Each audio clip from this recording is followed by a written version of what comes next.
Welcome to the Human Conversation podcast with Jules White, the real dragon slayer, author and entrepreneur sales coach. Tune in weekly for human conversation about business and sales. Enjoy business expert interviews, educational episodes, and virtual cuppas with entrepreneur business owners. So grab yourself a cuppa and enjoy. Here is your host, Jules White.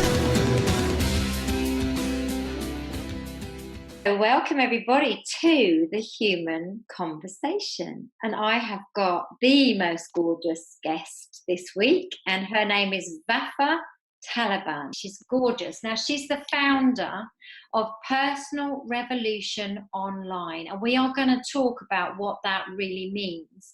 But first of all, I want to say hello to the gorgeous Vafa. Hello, Vafa. Hello, the lovely Jules, loveliest of lovely Jules. Thank you so much for that beautiful introduction. I don't deserve it, but thank you. You do deserve it. And one of the things that I need to tell the audience about, really, I think, is how we met. We've met on a mastermind that we've been part of for quite some months now. And the first time I met this lady, there was just this beautiful energy about her. And I knew we were just going to be friends. I just knew we were. So it was so lovely. And I've watched Vafa's journey. She's got an incredible backstory, which I want to touch on, but also now she's just starting to create her own business, which I am super excited about. And so this whole podcast is really about Vafa's journey in my mind. And so I want to just start. Okay, let's just start. This is how we do this, Vafa. Tell us where you were born. Okay, I am Iranian. I was born and bred in the beautiful city of Shiraz, which is famous for its wine. So the Shiraz wine that you have is from my city. Whoop, whoop. Wow, I didn't knew that about you. That's fantastic. Yes. And I was educated there until I was 16. And then I came to the UK kicking and screaming with my parents, age 16. I love that. Kicking and screaming. Okay. Kicking and screaming. Yeah. I mean, you need to tell us more about why you were kicking and screaming. What made you come to the UK? So we stayed in Shiraz until the war ended. So as you know, the Iranian Revolution happened. I was 7 when it happened, and then war broke out. So we stayed there until the end of the war. But then my dad, who was educated abroad, decided that Iran was not the right environment for his two daughters to be brought up. Mom had been very keen to get out for some time, but because dad lived abroad when he was younger, he knew that it could be a lonely place, and they had a beautiful community and family life out there, and they didn't want to leave really. So the reason they left purely was because they wanted to give my sister and I a better life. So that's why I came here kicking and screaming. There was nothing with my life back there. I had a perfectly happy life, it wasn't perfect because of the revolution, obviously, but that's the life I knew. So there was, as far as I was concerned, that was my norm. What 16-year-old wants to go away from their friends? Changing schools at 16 is difficult enough. Changing countries and continents when I knew very little English, and then I was so close to gaining my GCSEs when I arrived here. It was quite tough. So yeah, and I think one of the things that anyone's listening who has always lived in the UK, like me, has always been brought up here. I mean, I'm 50 this year, but I have never experienced war. So when you suddenly say to me, after the war, and it feels so strange to hear you say this. And I think what equally feels strange to me is that it would be your norm. And so actually you'd be kicking and screaming to come here when actually, when you look at the bigger picture, here was a much safer place for you guys. Of course. But, it is the norm. I always talk about the tennis court of our school, of our high school, being turned into a war shelter as soon as Shiraz started being hit by Scud missiles. And we used to just go and hide in this war shelter when the sirens came on. And one day, the headmistress came into the room as we were in the middle of a math lesson, and she said, I want you to quietly and quickly make your way home. And we're super excited, thinking, yay, we're escaping maths, we go home. So we're kind of walking home with my friends in the middle of the day, and we hear almighty thump. And then we later on discovered that it was actually the war shelter at our school that was annihilated. So that was a close call.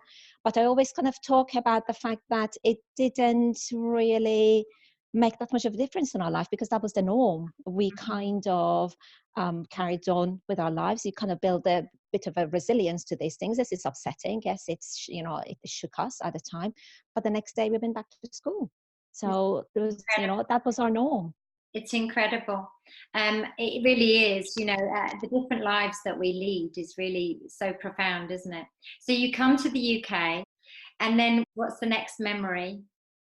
So the next memory is starting in the language unit of a mainstream high school, because even though I knew English quite well, knowing the grammar and knowing vocabulary is very different from having an everyday conversation and studying to pass exams. So whereas my math was brilliant, my chemistry was brilliant, it was the language of math that I needed to learn. So it was quite tough. So I fell behind by a year, because age 16 I should have really started my GCSEs. But when I started going to school in December, I was put in Form 4 back then. It was Form 4, and then we did our GCSE years. So I just kept my head down and studied and just got on with it and passed exams. Tick, tick, tick. Amazing. What amazing resilience straight away from such a young age. That's just wonderful. So you've left school then, and what was the first job that you decided to do? Tell us about that side of the story. No jobs. That's the thing, because education is so important, and because my parents relocated, they immigrated here, they sold their livelihood, they brought all their resources here to invest so that we could get the education. Education was the forefront of everybody's mind.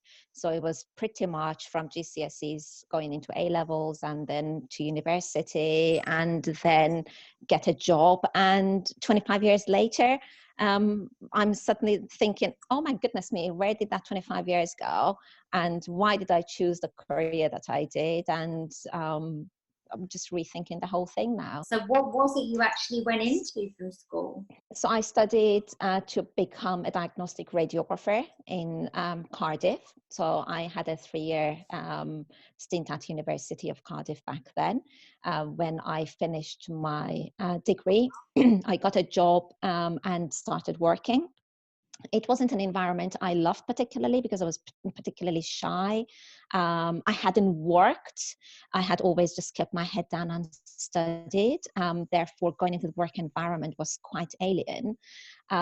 So slowly but surely, I got used to the working environment. The shifts were tough. We used to do 24-hour shifts in a big university hospital, which was quite tough at times. I was working for about 3.5 years in Bristol until I met my husband, and then we were getting married, and then we relocated to Hampshire then, because he had a job here. So I came and worked in Winchester for 6 months, and then started working Basingstoke, and 20 years on, I'm still there. Okay, so let's talk about the midlife crisis then, because I think there's a lot of us recognise that, Vafa. I've certainly had mine. Welcome to the club then, Jules, right? I mean, you're not alone, I promise you. My midlife crisis was when I was 40, so that was obviously 10 years ago now, and maybe I've had some mini ones in between. But, when I was 40, I had the real harrowing part of my journey begin. That, people, if they listen to my TEDx, get that story. So, when was your midlife crisis? When did you sort of suddenly wake up and think, oh my goodness, this is not what I want to do anymore? About 41, probably similar age to you, I suspect, about the same time. And I think for me, it was the fact that I had been very career driven up until my baby came along. So I was an older mom. I was 36 when I had my child. And until then, I had been very career driven. I had kind of climbed the ladder. I specialized in MRI, and I got my reporting degree in MR also. So I did everything I could clinically to reach the top of my career ladder without going into management, because NHS management is just not for me. And then, of course, my son came along, and I took a long career break. 14 and a half months I was off with him. And then I decided to go back to work part-time, because it was more important to me to spend time with him. Although I wanted a me time back, although I didn't want to sacrifice my professional life, I wanted to go back and still contribute and not be Harry's mum. I wanted to be Vafa again, the professional. So I happily went back, did a little bit of part-time work, and it was lovely, actually. I carried on doing part-time work until Harry was 5, and that's when he started getting, as an older mum, you put all your energy, all your love into that child, and then as they start getting older, more independent, I didn't want to hold him back. So he didn't want to be with me that much, and I didn't want to hold him back. So I thought, right, time to start thinking about doing longer hours at work, perhaps, or doing something different, because by then I was ready for a challenge. But unfortunately, the opportunities weren't there available in the NHS to kind of develop any further than I had already. And being a part-time employee is very difficult to actually progress in that environment. And when it became clear that I couldn't progress any further and I was stuck, and I was desperate to learn again, I started my journey of personal revolution, which I jokingly referred to at the time, and now it's stuck. So yeah. so I just started going out there, personal development of a major type, and here we are 5 years on, and I'm still going through it. This is just the start of my personal revolution. So it's lovely to have gotten here. But I'm looking forward to the next 5 years. It's really interesting, I think, when you hear you talk about the fact that you had your own personal revolution, and now actually what you're doing is creating an environment for other women to have their personal revolutions. Absolutely. Let's go on and talk a little bit about your business, because it is in the early stages. However, it's happening, and that's the exciting thing. So it's called Personal Revolution Online. Tell us a little bit about what this is about. What does it mean to you, Vafa? Because I started my journey being an extremely private person, and then when I went into the personal development forums, I discovered how open the entrepreneurs were when I spoke with them. It was really, really refreshing to see how open they were, how willing they were to help. And I learned so much. And the more I learned, the more I wanted to learn. So this became such a hunger for me to just absorb everything they could give me. And my aim, and I think I have come across so many inspirational people, you included, who have had amazing journeys, and they're not afraid of sharing their journeys. And I think as a high functioning perfectionist firstborn, I never allowed myself to make mistakes. I had to kind of do things a certain way. They had to be right, so could never make mistakes. And this is what I'm now beginning to learn, that that's not what life is. You have to let yourself make mistakes, and that's how you grow. And because I had such amazing mentors and coaches throughout this journey, and because now I'm more in tune with my values, what I want out of life, it's ever so easy to go networking, see all those beginners that are exploring, like I was this time 5 years ago. It's ever so easy to spot them. So I thought, wouldn't it be lovely to just start something like this, just to inspire people, just to say there are options if you're feeling stuck, if you're feeling numb, if the status quo is no longer acceptable to you. And we stand for it for so long, don't we, Jules? Yeah. We just carry on because we think that is what life is. We're expected to go to work and earn and pay the mortgage and pay the bills, and we forget about ourselves. Little by little by little, we sacrifice on our values and what we like, and all of a sudden we wake up and we think, this isn't me. I actually lost myself. I don't know who I am. I don't know where I am. And then it's about actually communicating that with the people who are looking, saying that there are options. It's just about encouraging people to look at life differently and knowing, making them aware that they can have the life they wish for. And nobody says it's easy. It's not easy. You have to have all the tools in your toolbox to be able to move away from where you are to where you want to be. But it's something that's achievable. It's very achievable. And I think it's really interesting. I picked up on something you said, because I just listen so deeply when I speak with people. I think it's having been in sales for so many years. And it's really interesting what you said about, I'm firstborn.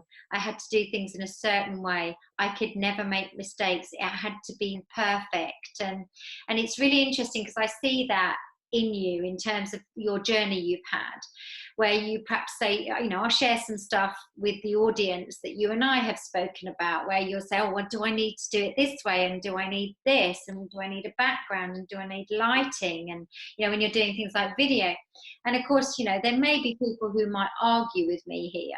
But what I really want is I just want to see Vafa, and I just want to see you and your beautiful personality. I don't care what the lights are like, and I don't care where you're sitting.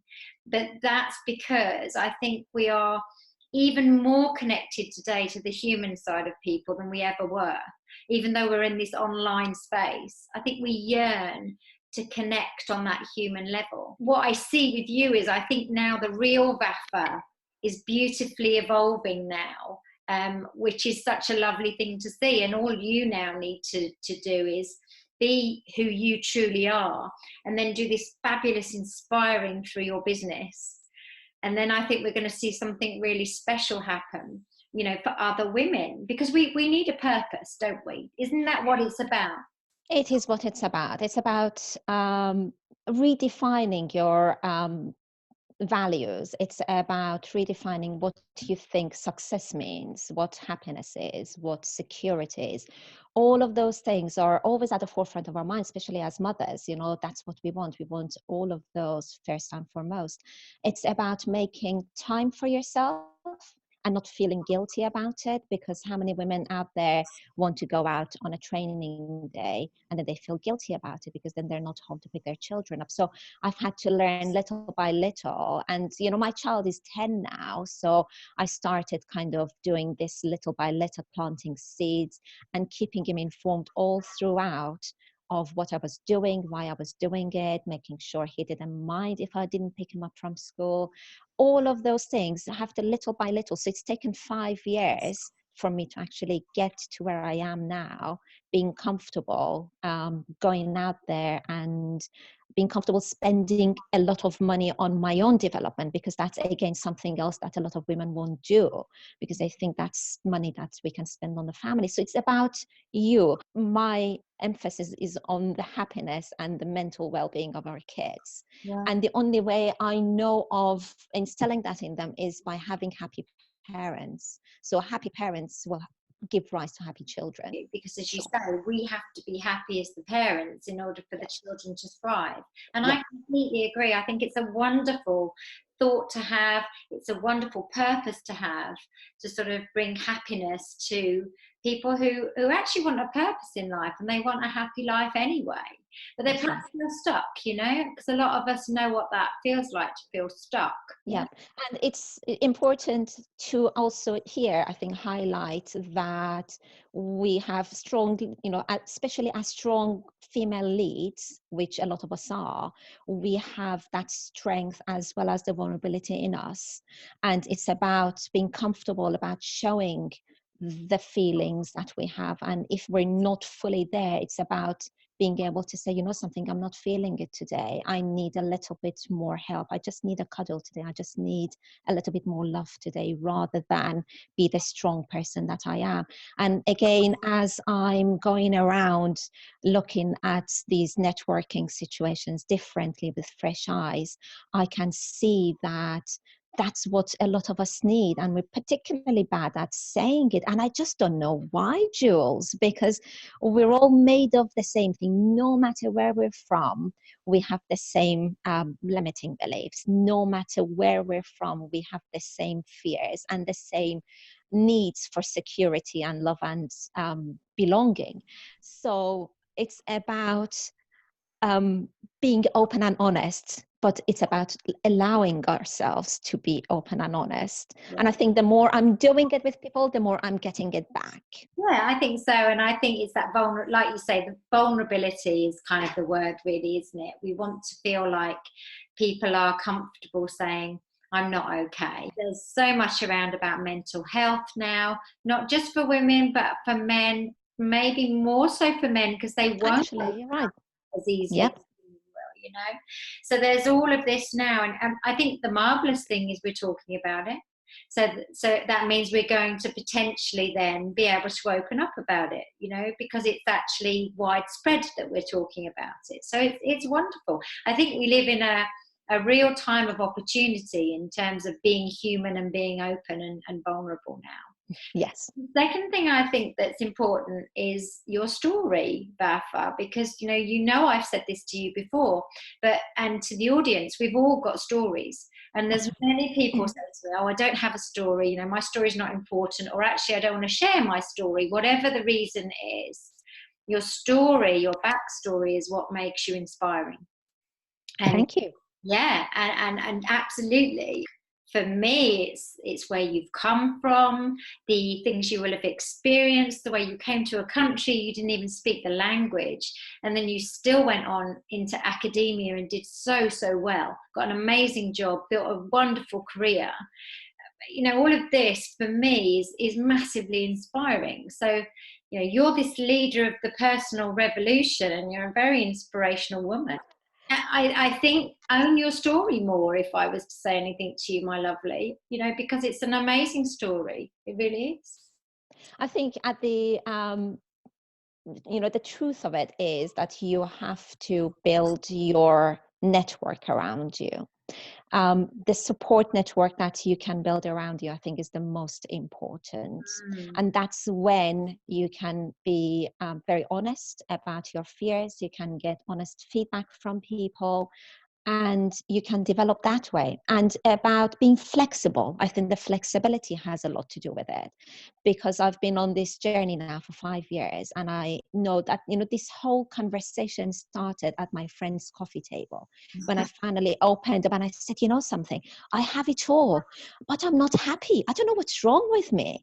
And she said, there's nothing wrong with you. So we talked about it, and then little by little it became apparent that I hadn't allowed myself to talk openly about what I had feared or about what I hadn't liked. And the more I talked about it, the more the story made sense. So I think a lot of the time, now I don't know whether that's my personality type or whether it's a immigrant's mindset, I don't know what it is, that we don't allow ourselves to own the story. We don't allow ourselves to be totally even honest with ourselves, because we think we're just being silly. Why are we being silly? But there's no such thing as being silly. So if you were to share, you would be told that actually I feel the same thing, or you are well and truly within your right to feel the same thing. So it's all about sharing and about building that support network around you. Yeah. And that's the start of it. So that's the start of the journey, I think, and about learning about different things. So the flexibility comes into it, because then you have to be open and think, so what can I do that is different from what I'm doing currently? And then not give up, because this is my third attempt at doing something other than my day job. So, you know, the first thing I was setting up, and I was getting advice from my trusted mentors and coaches, and they were saying, this is not you, it's not your personality, we don't think you should go with it. And I listened to them because I did my my market research, and I realized that they were actually right. So it was my mentor kept saying to me, find your ikigai, find your ikigai. That's what you need to find. And that's where the importance of personal connections are, I think. The whole ikigai thing, if you can just quickly explain that, because not everyone will know what it means, and I do know what it means, but tell us just quickly in a brief way what ikigai actually means, Vafa. So it's a Japanese concept, and it, I think, literally translates, if I'm not mistaken, to reason for being. It's just what you need to live. And the people that are from this little island in Japan that's created this concept are known to live the longest. You know, their typical life expectancy is in the late 90s, and some to over 100, and they live independently. And the whole thing is what you're talking about. They have a purpose in life. So if you have that purpose in life, you are then able to feel useful. You have the feeling of belonging. And if you have all of those, then you live a better quality life. You're of use to people, and therefore you want to be there rather than just not be of any help to anybody and just give up on life. And that's where addiction comes from. You know, it's well researched that the addicts, if they give them somewhere to live, if they re-educate them, if they find them a job, they can very easily, with help obviously, they can very easily get them out of that addiction state. They're addicts because they have no feeling of belonging. So I think belonging, we underestimate it, but I think it's very, very important. Yeah, I think we underestimate it too. So just to kind of give the audience a taste of what Personal Revolution Online is going to look like, because you're building it currently. Is it one-to-one coaching? Is it group work? What sort of stuff will you want to deliver in that Personal Revolution space? So again, it's about coaching. So inspiring people in thinking differently, just asking questions that will make them think in a different way. I've also created a 12-step methodology, which I'm working on, which is something that I would take them through, just to give them tools and inspire them to think differently. So my next big project, as you know, is to get visible. What I would love to do is to get really inspirational people to come and share their journeys, because that's how people will realize that they will belong to one of those groups. They can actually it resonates with them that yes, the stories that are told are our stories. We share a lot of stories in common, and hopefully that will then persuade them to think differently about life. And if they're stuck, if they're not happy, they can think that yes, there is a better way of living. It's possible, because there's no such word as can't, as my dad said.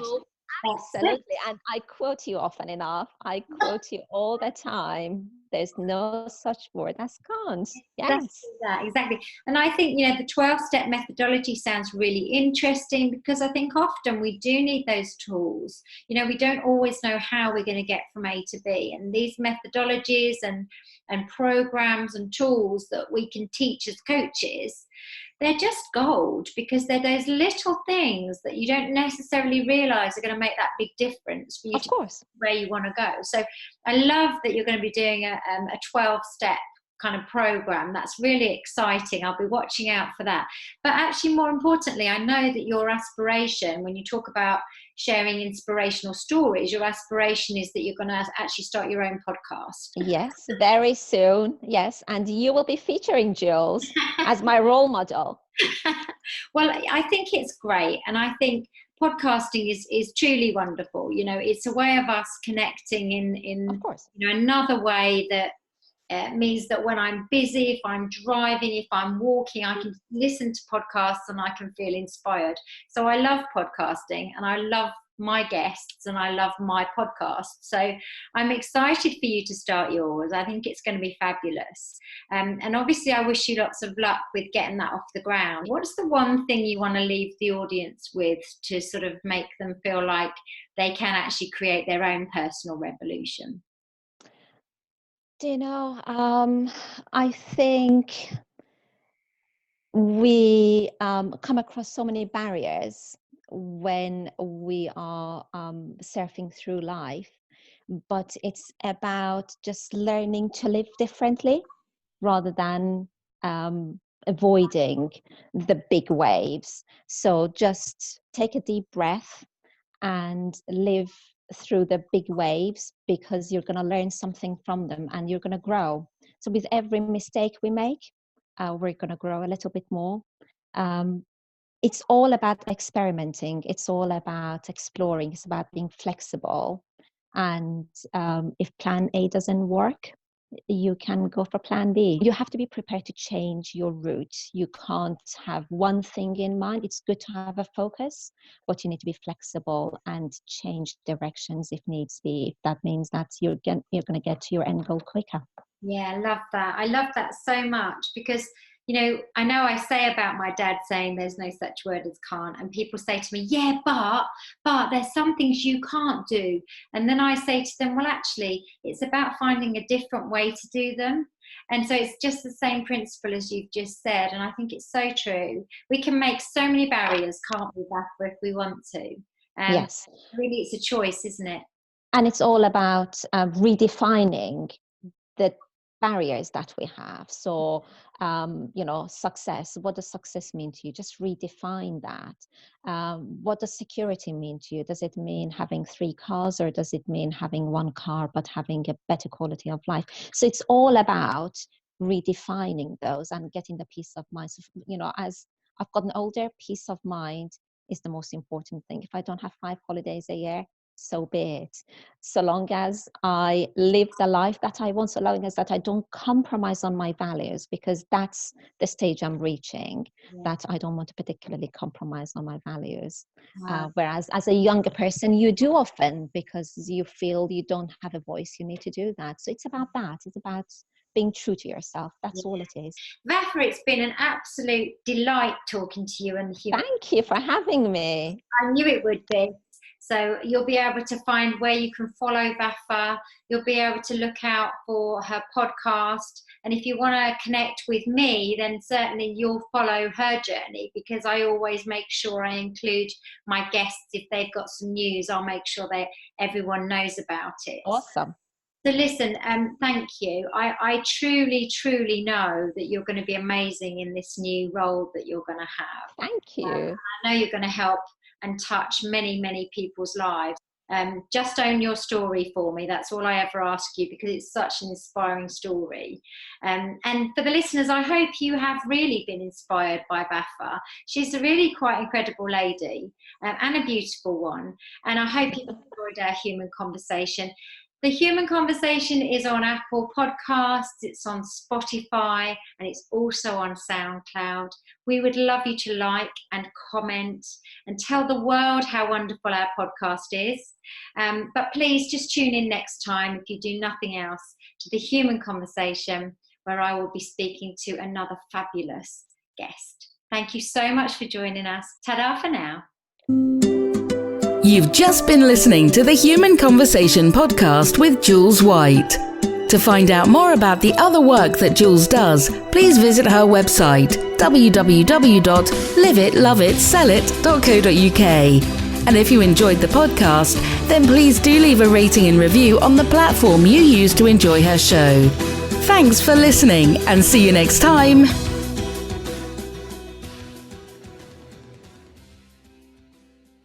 If you enjoyed our podcast, then please do subscribe on Spotify, SoundCloud, or Apple Podcasts. We'd love to know what you think. Have a great day.